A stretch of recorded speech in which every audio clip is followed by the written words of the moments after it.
Hello and welcome to this segment of Straight Talk. Today I'm with Jeff Jones. He's a director with the Global Biorisk Advisory Council, or GBAC, and he also runs a company in Oklahoma called Bioshin Services. Jeff has quite a signature after his name. He's a certified bioforensic restoration specialist and a certified forensic operator. Jeff, welcome to Straight Talk.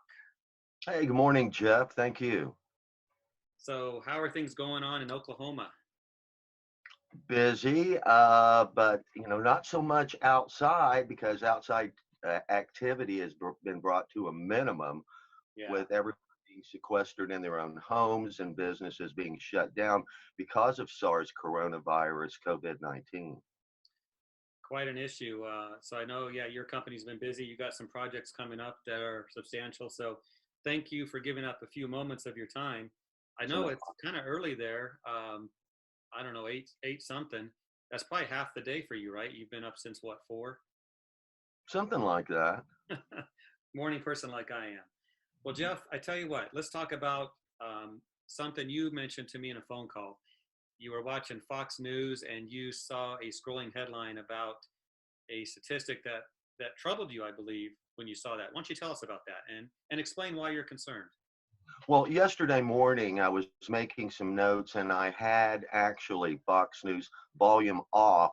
And at a particular moment, I reached for my coffee cup and happened to look up. And that little scroll bar that goes across, and it brought up this very interesting, somewhat disturbing statistic that, according to the SBA, the Small Business Administration, calls to their mental health line had gone up 894%.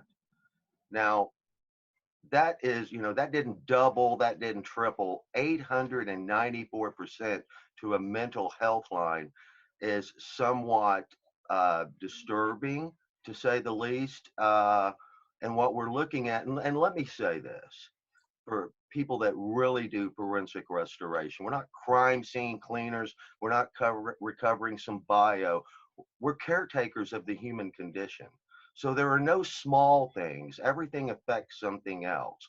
So when you see a statistic like that and people are reaching out, then you have to look at not only what someone says, but read between the lines what people don't say. So we know that many people reached out for help. How many people have not?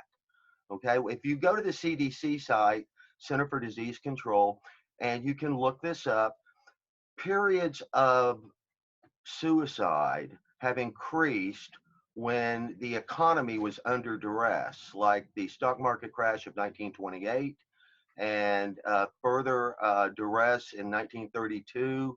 The 60s were a very uh, upside down, violent time. Even the recession of the 80s, we saw a rise in self cessations or suicide. The word cessation simply means to end. In my business at Bioshin Services, there are 4 types of death: homicide, suicide, accidental, and natural. We don't even use the word suicide on our invoices. That's really quite judgmental, which is way above my pay grade. It can carry a heavy notation among members of the Church of Rome. So we simply use the Latin word cessation, meaning to end, a self ending right there. But now we've got a period where the economy is becoming just wrecked because of SARS CoV-19, and people are without income and they're waiting for government checks. Well, here's one thing that they did not have back in 1928, 32, the 60s. It was a little more accessible methods to self-medicate. And when people do that, and now we have an increasing availability of opioids, when people begin to self-medicate because they may not be spiritually or psychologically grounded, they make bad decisions that they normally would not have made. So you can see an increase in self-cessations, you can see an increase in domestic violence and criminal activity. And all of these definitely will affect the industry of forensic restoration. Well, thank you for those thoughts, Jeff. It's definitely troubling. I know with GBAC, which is a division of ISSA, you guys are as busy as you've ever been with working on these issues. Tell me this now, how can we apply this to our industry? What do our frontline workers need to know right now as they go into some of these situations you just described? Let's look at, and I will use, let's use suicide or self-cessation for a moment, okay? Everything starts with a phone call, and on that phone call, it is essential to acquire critical incident data. Who, what, where, when, how. Now, because of where we're at in the current geopolitical situation, one of the things that we also have to ask in those questions, has this person been tested for, let's just call it COVID-19 for the rest of this discussion, and Okay. it'll make it shorter. Has this person been tested or have they not? Well, what is the prime directive of forensic restoration? It's safety, cannot, shall not, will not be violated. Safety for the team of operators going in to the incident site and safety for all future occupants. So sometimes we have to make the assumption that this may be an infected environment. And how's that going to affect following the protocol and procedures established by the Global Biorisk Advisory Council on how we're going to, you've always got to have, and I used to work SWAT, we always had an entry strategy and an exit strategy. The same for a forensic restoration team. How will this affect your entry strategy? How will this affect your exit strategy? Great advice. And of course, with this type of work, you can't just go in and do the cleaning. You have to have the training to back it up. What opportunities are out there for someone to qualify themselves to do this work? Well, in Dallas, Texas, on February 3rd through the 7th, the Global Biorisk Advisory Council had the first session of COVID-19 protocols and procedures and hands-on training that had ever been conducted in the industry. And along with that were Patty Olinger from Emory, formerly executive director of the Global Biorisk Advisory Council. There was Dr. Gavin McGregor Skinner, who a lot of people will recognize from Fox News and CNN as a specialist in infectious diseases. Dr. Paul Meacham, who was career with the CDC and now sits on the board of directors. Dr. Stefan Wagner, who has actually been to the BSL Biosafety Lab in Wuhan, China, several times, even from the day it was started to be built, and know several of the scientists from that lab in China.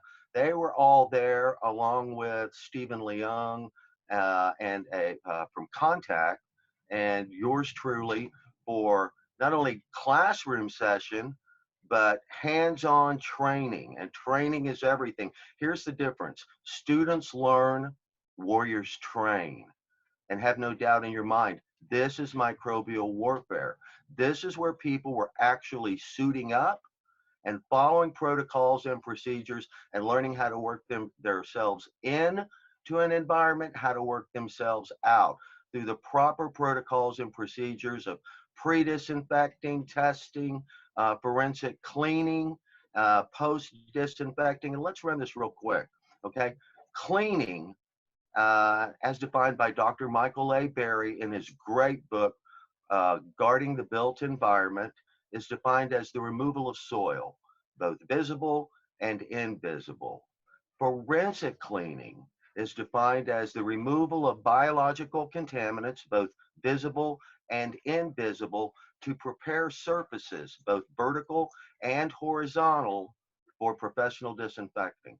So cleaning removes, sanitizing reduces the number of contaminants, disinfecting kills, and sterilization is 100%.